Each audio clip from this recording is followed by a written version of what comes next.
मेरे बच्चों, क्या हाल चाल आप सभी के डियर स्टूडेंट्स। नवदीप सर की फिजिक्स की क्लास में आप सभी का स्वागत है प्यारे बच्चों।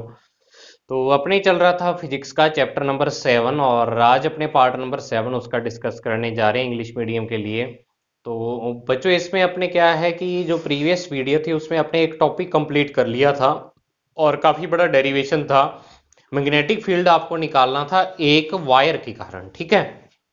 अब आज का जो टॉपिक है उससे आगे वाला वो क्या है, पिछले से थोड़ा सा डिफरेंट है लेकिन होगी इसमें भी वायर ही, ठीक है।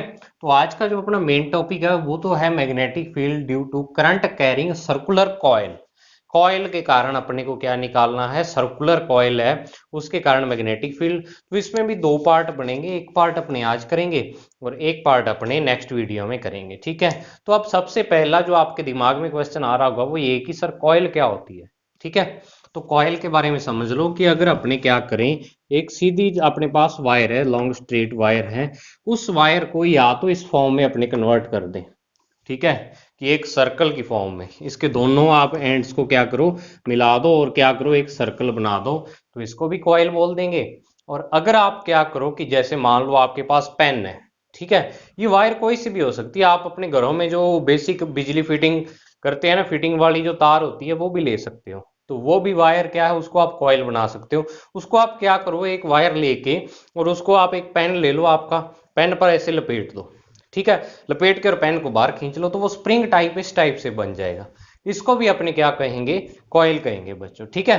तो अब क्या है कि जो ये राउंडेड एरिया है या एक सर्कल होता है, इस सर्कल को अपने इस कॉइल का क्या बोल देते हैं, टर्न बोल देते हैं। ये पूरी एक कॉइल भी है और एक टर्न वाली कॉइल है, ठीक है। और यहां पे बहुत सारे सर्कल बनेंगे छोटे छोटे, तो इन सारे सर्कल्स को अपने क्या बोल देंगे, टर्न्स। यानी इसमें एन टर्न्स है, कितने भी हो सकते हैं, 10 12 15 20 50, जितने मर्जी होंगे, ठीक है। तो कॉइल क्या होती है, बेसिकली एक वायर सी बनी हुई होती है, बस उसको सर्कुलर फॉर्म में अपने क्या कर देते हैं, कन्वर्ट कर देते हैं। तो जिससे क्या होता है, मैग्नेटिक फील्ड की वैल्यू चेंज हो जाती है। जैसे इस स्ट्रेट वायर के कारण डिफरेंट वैल्यू होगी इसकी, और कॉइल के कारण अगर इसी वायर को अपने कॉइल में चेंज कर दिया तो इसके कारण क्या होगी, डिफरेंट वैल्यू हो जाएगी, ठीक है। तो अब इसका ही अपने क्या कर रहे हैं बच्चों, आज फॉर्मूला निकालने जा रहे हैं कॉइल के कारण। तो बहुत ही यानी अच्छा टॉपिक है और आपको समझते हुए चलना है सारा टॉपिक। तो देखो सबसे पहले अपने क्या करते हैं इसमें, मैग्नेटिक फील्ड जो अपना आज का मेन टॉपिक है, इस टॉपिक और इससे रिलेटेड जो स्पेशल केस है वो अपने आज इसमें डिस्कस करेंगे। तो देखो पहला जो इसमें है, magnetic field on the centre of the coil, कि आपको देखो ये मैं एक क्या है कॉइल की तरह इसको मान रहा हूं, ये कॉइल ही है, ठीक है। तो आज आपको क्या करना होगा, इस पूरी कॉइल में आई करंट फ्लो हो रहा है, ठीक है, ऐसे करके क्या है, आई करंट फ्लो हो रहा है। तो इस आई करंट फ्लो होने के कारण आपको पता है मैग्नेटिक फील्ड जनरेट होगा। अगर किसी कंडक्टर है आपके पास और उसमें करंट फ्लो हो रहा है तो उसमें क्या होगा, मैग्नेटिक फील्ड जनरेट होगा। तो अब आपको इस कॉइल का जो सेंटर पॉइंट है, बिल्कुल बीच वाला सेंटर पॉइंट, उस पे मैग्नेटिक फील्ड निकालना है, ठीक है। अब नेक्स्ट जो इससे आगे वाला पार्ट आएगा उसमें आपको कॉइल के एक्सिस पर क्या निकालना होगा, मैग्नेटिक फील्ड। मतलब ये कॉइल है, इसका एक्सिस क्या होगा, जिसके सेंटर से ऐसे पास होगी लाइन, ठीक है, उस लाइन के किसी भी पॉइंट पर आपको मैग्नेटिक फील्ड की वैल्यू निकालनी होगी। ये दो टॉपिक हैं, एक अपने आज करेंगे, एक नेक्स्ट वीडियो में करेंगे। तो अब अपने मान लेते हैं कि ये एक करंट कैरिंग कॉइल है, इस कॉइल की रेडियस आपको कैपिटल आर गिवन है। और जो आपके नोट्स है ना वो मैंने प्रीवियस ईयर बना रखे हैं, तो वही दूंगा आपको। उसमें थोड़ा सा मॉडिफिकेशन करके दूंगा क्योंकि बहुत बढ़िया नोट्स मैंने आज जैसे कि इस साल बनाता हूँ मैं वैसे ही नोट्स तैयार किए हुए। उसमें मैंने इसको ए भी लिख रखा है, आपको अलग अलग बुक्स में कई जगह ए भी लिखा हुआ, तो बस रेडियस से मतलब होना चाहिए आपको, रेडियस है, ठीक है। आपकी जो राजस्थान बोर्ड की बुक है उसमें इसको आर दिया हुआ है, तो आर ये कॉइल है, तो इस पूरी कॉइल में आई करंट फ्लो हो रहा है, इस डायरेक्शन में भी हो सकता है, इस डायरेक्शन में भी, जिस मर्जी डायरेक्शन में हो। तो इसके कारण आपको यहाँ पर मैग्नेटिक फील्ड निकालना है। तो अब अपने देखो क्या करेंगे, ये एक क्या है, करंट कैरिंग वायर ही है, उस वायर को ही आपने क्या किया हुआ है, ऐसे कॉइल फॉर्म में बनाया हुआ है। और आपको पता है, we know that we know that from Biot Savart's law, from अपने जब अपने पास एक क्या होता है, वायर होती है, तो उसमें आप बायो सावर्ट्स लॉ लगा सकते हो, फ्रॉम बायो सावर्ट्स लॉ, ठीक है। तो आपको पता है कि डी बी बायो सावर्ट के लॉ के कारण होता है म्यू नॉट अपॉन 4 पाई आई डी एल साइन थीटा और अपॉन में आर स्क्वायर, ये होता है। तो अब आपको क्या करना पड़ेगा, ये डीएल एक क्या लेना पड़ेगा, स्मॉल पार्ट लेना पड़ेगा इस कॉइल पर। तो अपने मैं यहाँ पे एज्यूम कर लेता हूँ भी ये यहाँ पे एक डीएल स्मॉल पार्ट है, डीएल है ये स्मॉल पार्ट, ठीक है। तो अब आपको क्या है कि इस डीएल के कारण यहाँ पे जो मैग्नेटिक फील्ड है इस ओ पॉइंट पे वो डी बी है और उसकी वैल्यू ये है, ठीक है। इसकी वैल्यू क्या है, ये है। तो अब अपने क्या करेंगे कि सबसे पहली चीज यहां पर एक चीज तो आपको ये याद रखनी है कि ये जो स्मॉल आर है, ये स्मॉल आर यहां पे कैपिटल आर के इक्वल है, जो कॉइल की रेडियस है। स्मॉल आर होता क्या है, जो आपका स्मॉल एलिमेंट लेते हो उससे जिस पॉइंट पे आपको मैग्नेटिक फील्ड निकालना उसकी डिस्टेंस होती है। समझ आई बात। तो अब देखो आप डीएल चाहे जहां मर्जी लो, यहां डीएल ले लो, इसकी सेंटर पॉइंट से डिस्टेंस निकालोगे तो वो रेडियस की इक्वल ही आएगी हर पॉइंट पे। तो हर एक पॉइंट के लिए जो स्मॉल आर की वैल्यू है वो कैपिटल आर की इक्वल होगी, पहली बात। दूसरी चीज जो थीटा होता है, ये आपको पता है थीटा जो होता है वो डीएल वेक्टर और आर वेक्टर के बिटवीन क्या होता है, एंगल होता है, इन दोनों के बिटवीन एंगल होता है। तो अब देखो अगर आपको यहां पर डीएल वेक्टर की डायरेक्शन लेनी हो तो करंट इस डायरेक्शन में फ्लो हो रहा है, तो आप जब भी किसी सर्कल पर किसी पॉइंट पर डायरेक्शन देखनी हो तो आप क्या करते हो, उस पॉइंट पर टेंजेंट ड्रॉ कर देते हो, तो ये डीएल वेक्टर की डायरेक्शन आ जाएगी। डीएल वेक्टर, वैसे तो डीएल इसका क्या है, मैग्नीट्यूड है, और वेक्टर की डायरेक्शन ऐसे आएगी, ठीक है। और जो ये वाली डायरेक्शन है ये किसकी आ जाएगी, आर वेक्टर की डायरेक्शन आ जाएगी, यानी जो कैपिटल आर वेक्टर है यहां पर उसकी डायरेक्शन आ जाएगी।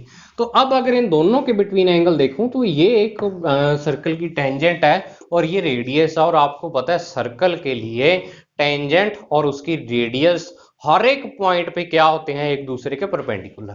चाहे आप डीएल यहां पर लो तो डीएल की डायरेक्शन, अब यहाँ पे करंट ऐसे जा रहा है तो टेंजेंट खींच लो यहाँ पे, और ये वाली क्या ले लो, इसकी रेडियस ले लो। हर पॉइंट पे सर्कल के जो टेंजेंट और रेडियस होती है परपेंडिकुलर होती है। तो here for circular coil theta is equal to 90 degree always. Theta क्या होगा, हमेशा 90 डिग्री होगा, ठीक है। तो साइन थीटा की जो वैल्यू हो जाएगी आपके पास, sine theta is equal to sine 90 हो जाएगा यहाँ पे, और ये आ जाएगा 1। समझ आई बात। तो अब देखो इन दोनों की वैल्यू पुट कर दो, यहाँ साइन थीटा की जगह 1 रख दो और स्मॉल आर की जगह कैपिटल आर रख दो, तो डी बी की जो वैल्यू बनेगी वो आपके पास बनेगी म्यू नॉट अपॉन 4 पाई आई डी एल और अपॉन में कैपिटल आर स्क्वेयर, ठीक है। अब पूरी कॉइल के कारण आपको जब क्या निकालना होगा, मैग्नेटिक फील्ड निकालना होगा। Magnetic field due to whole coil, यानी पूरी कॉइल के कारण आपको मैग्नेटिक फील्ड निकालना हो तो B इज इक्वल टू आप क्या कर दोगे, इंटीग्रेशन ऑफ डी बी कर दोगे, ठीक है। तो B की वैल्यू जब निकालोगे तो डी बी की वैल्यू फ्रॉम इक्वेशन फर्स्ट से आप पुट कर दोगे, सॉरी ये वाली इक्वेशन फर्स्ट, इसको इक्वेशन फर्स्ट दे दो आप नाम। तो देखो क्या कर दोगे, यहाँ पे डी बी की वैल्यू बाहर शोर आ जाता है, इस कारण में क्या है बीच में मुझे वीडियो रोकनी पड़ती है। आपको तो नहीं पता लगता, आपको तो लगता है सर ने एक बार साइड में हो गए और फिर दोबारा से सामने फिर आ गए, ठीक है। तो आई डी एल और अपॉन में R square, sorry capital R square आएगा यहाँ पे, ये कैपिटल आर स्क्वेयर, ठीक है। अब इसमें से जो जो कांस्टेंट है वो बाहर ले लो, आप बाहर लिख लो। तो बाहर जब आप लिखोगे तो म्यू जीरो कांस्टेंट है, आई कांस्टेंट है, पूरी जो आपके पास कॉइल है उसमें करंट जो फ्लो हो रहा है, 4 पाई कांस्टेंट है, आर कांस्टेंट है रेडियस, तो अंदर बचेगा ओनली डीएल, ठीक है। तो डीएल का इंटीग्रेशन करना है। अब आप देखो कि डीएल क्या ले रहे हो आप, इस कॉइल का एक छोटा पार्ट ले रहे हो, स्मॉल पार्ट, तो ऐसे ही बहुत सारे डीएल डीएल डीएल पार्ट लेते जाओगे तो ये पूरी कॉइल की क्या आ जाएगी, लेंथ आ जाएगी ऐसे सर्कुलर लेंथ, ठीक है। और सर्कुलर लेंथ को अपने क्या बोल देते हैं, इसकी सर्कमस्टांस बोल देते हैं, ठीक है। तो और वो क्या होता है इसका जो ये आपका कॉइल है, तो म्यू नॉट आई अपॉन में 4 पाई आर स्क्वेयर और इनटू में पूरा सर्कमस्टांस पूरी यानी कि उसकी लेंथ वो होती है 2 पाई आर सर्कल की, ठीक है। तो अब देखो 2 से 4 कैंसिल, आर से आर स्क्वेयर कैंसिल, पाई से पाई कैंसिल, तो बी की जो वैल्यू आ जाएगी वो आपके पास म्यू नॉट आई अपॉन में 2 आर आ जाएगी। ये तो आपके लिए है for the coil with single turn, यानी जिस कॉइल में सिंगल टर्न हो उसके लिए ये वाला फॉर्मूला है, ठीक है। तो अगर अपने क्या लिखे यहां पे, if coil have an turns, यदि कॉइल के पास एन टर्न्स हो यानी मतलब एन टर्न वाली ऐसे कॉइल हो, तो आपके पास जो बी की वैल्यू आएगी वो देखो बच्चों mu nought n i, n times आ जाएगी और इनटू में 2 आर आ जाएगी। ये आपके पास एक एन टर्न्स वाली कॉइल में आपके मैग्नेटिक फील्ड की वैल्यू है, और कहां पे है ये, सेंटर पर है, सेंटर वाले पॉइंट पर, ठीक है। तो इस फॉर्मूले से आप निकाल सकते हो, आपको नंबर ऑफ टर्न्स यहाँ पे हर एक क्वेश्चन में दिया होगा भी इतने नंबर ऑफ टर्न्स आपकी कॉइल में अवेलेबल है। तो इससे आप क्या कर सकते हो, मैग्नेटिक फील्ड की वैल्यू निकाल सकते हो किसी भी कॉइल के सेंटर पर, जिसमें एन टर्न्स भी हैं उसके भी सेंटर पर आप निकाल सकते हो। समझ आई बात? तो इसको देख लो एक बार, मैं साइड में हो जाता हूं और फिर अपने क्या है आगे चलते हैं थोड़ा, और कुछ स्पेशल केसेस अपने इसके करते हैं। सबसे पहले इसका ग्राफ बनाएंगे, फिर उसके बाद अपने स्पेशल केसेस करते हैं। तो इसको मैं रफ कर दूंगा कंप्लीट को, आप इसको देख लो एक बार। समझ आई बात? तो अब देखो नेक्स्ट अपने इसका बनाते हैं ग्राफ, ठीक है। ग्राफ बनाते हैं, तो सबसे पहले मैं b की वैल्यू लिख लेता हूं म्यू नॉट एन आई और अपॉन में 2r, ठीक है। तो अब यहां पर दो चीजें हैं, आप कहोगे कि सेम ही है सर, ठीक है। आप यहां पे कह सकते हो b इज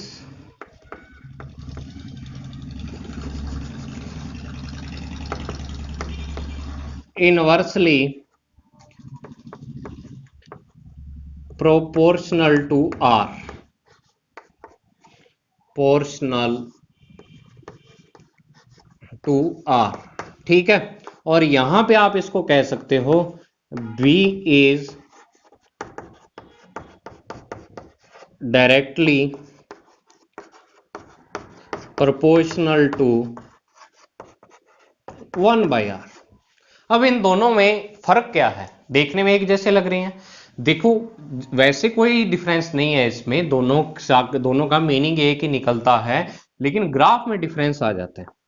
कैसे कि अगर तो आप b और r के बिटवीन ग्राफ बनाते हो, तो b और r में रिलेशन है कि b is inversely proportional to r है, r के इनवर्स है, इनवर्स के इक्वल है, ठीक है। और अगर आप 1/r की बात करते हो तो ये r के साथ ऊपर वाला जो 1 है ये साथ में आएगा, तो ये पूरी जो टर्म है ये इसके डायरेक्टली प्रोपोर्शनल है, ठीक है। तो इसमें दो ग्राफ बन सकते हैं, देखो एक ए 1/r और b के बिटवीन और एक b और r के बिटवीन। तो ये तो ऐसे बनेगा क्योंकि b इज यहां पर क्या है 1/r है, और ये वाला ऐसे बनेगा, ठीक है, स्ट्रेट लाइन बनेगा। यहां पर भी b is directly proportional to 1/r है, ये 1/r के बिटवीन है, और ये वाला r और b के बिटवीन, ये 1/r और b के बिटवीन, ठीक है। यानी आप अगर r की वैल्यूज को पुट करके और b की वैल्यूज निकालोगे वो तो डिक्रीज होती हुई आएंगी, लेकिन जब आप 1/r की वैल्यू रख के b की वैल्यू देखोगे तो वो इंक्रीज होती आएगी। समझ आई बात इस आपके? तो ये इसमें क्या है, ग्राफ है।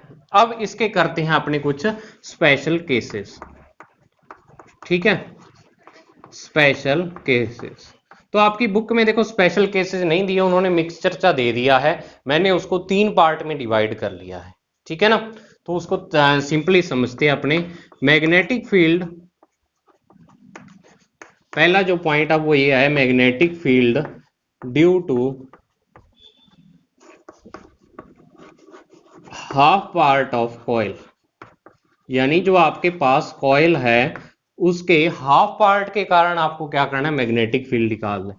मतलब आपके पास कॉइल है ना जो अब इस टाइप से, तो अब इसमें क्या है, आपको यहाँ पे थोड़ी थोड़ी डंडियां ऐसे लगानी पड़ेंगी, क्योंकि यहाँ पर अपने ऐसे दिखाते हैं भी ऐसे पीछे से कोई करंट आ रहा है और ऐसे जा रहा है। इसको इंक्लूड नहीं करेंगे लेकिन ओनली शो करने के लिए कॉइल को अपने ऐसा करते हैं, और इसके कारण यही सेंटर वाले पॉइंट पे जो इसकी रेडियस है वो कैपिटल आर है, आई इसमें करंट फ्लो हो रहा है। तो जो इसमें मैग्नेटिक फील्ड आएगा मैं उसको बी हाफ लिख रहा हूँ, हाफ पार्ट के कारण निकाल रहे हैं, तो वो b/2 के इक्वल आएगा, क्योंकि अब ये क्या है, हाफ टर्न है, हाफ टर्न है, तो इसमें b/2 आ जाएगा। तो अब b हाफ जब अपने निकालेंगे तो वो म्यू नॉट आई और अपॉन में 2r और इनटू में r, क्योंकि नंबर ऑफ टर्न्स इसमें हाफ ही है, तो इनटू में 2 आ जाएगा। ठीक है, तो ये आ जाएगा म्यू नॉट आई और अपॉन में 4r। अगर आप सोच रहे हो कि यहाँ n की वैल्यू नहीं ली, तो वो n की वैल्यू यहाँ पे ऑलरेडी ले चुका हूँ 1/2, क्योंकि हाफ ही है ये।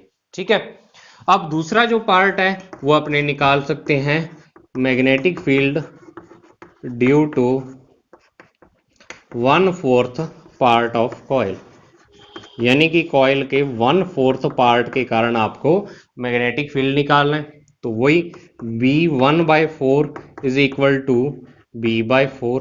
ठीक है, तो यहां पे जो डायग्राम बनेगा वो आपका ऐसे बनेगा बच्चों, 1/4 पार्ट ऐसे करंट आ रहा है, ये 1/4 पार्ट यानी सर्कल का 1/4 पार्ट। तो आपको इस सेंटर पर वही इसकी जो रेडियस है वो वही आ रहा है, आई इसमें करंट फ्लो हो रहा है, सेंटर पॉइंट ओ पर आपको मैग्नेटिक फील्ड तो b/4 हो जाएगा। तो b1/4 is equal to mu nought i और अपॉन में 4 इंटू 2r, तो वही म्यू नॉट आई और अपॉन में 8r इसकी क्या आ जाएगी, वैल्यू आ जाएगी। समझ आई बात। अब नेक्स्ट अपने निकालते हैं, एक लास्ट पॉइंट निकालते हैं, और वो मैं थोड़ा सा बच्चों अलग मेथड से करवा रहा हूँ, लास्ट पॉइंट जो निकलवा रहा हूँ इसका, क्योंकि आपकी बुक में जो दे रखा है ना वो थोड़ा कंफ्यूजिंग है और लेंथी भी है। मैं आपको थोड़ा शॉर्ट भी करवा रहा हूँ और थोड़ा सा क्या है आसान तरीके से भी करवा रहा हूँ। तो आपको क्या है नेक्स्ट निकालना है, magnetic field due to magnetic field due to an arc making angle theta, an arc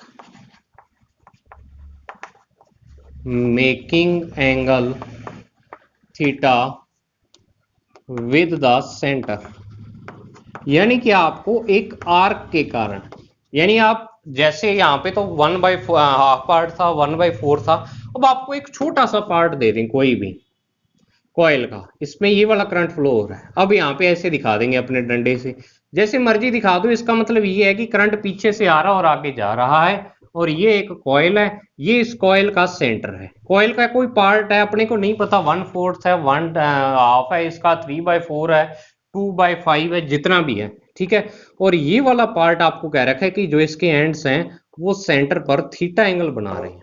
ठीक है, तो अब इसके कारण, इतने पार्ट के कारण आपको इस ओ पर क्या करना है, मैग्नेटिक फील्ड निकालना है। ठीक है, तो अब अगर मैं बात करता हूं पूरी कॉइल की ऐसे, तो पूरी कॉइल के कारण यहाँ पे जो एंगल बनेगा वो ऐसे पूरा बनेगा और वो 360 डिग्री का बनेगा। ठीक है, तो अब आपको पता है, अब मैं यहां पर जो छोटी क्लासों में आप रूल लगाते थे वो वाला लगाऊंगा कि magnetic field due to 360 degree angle on the centre,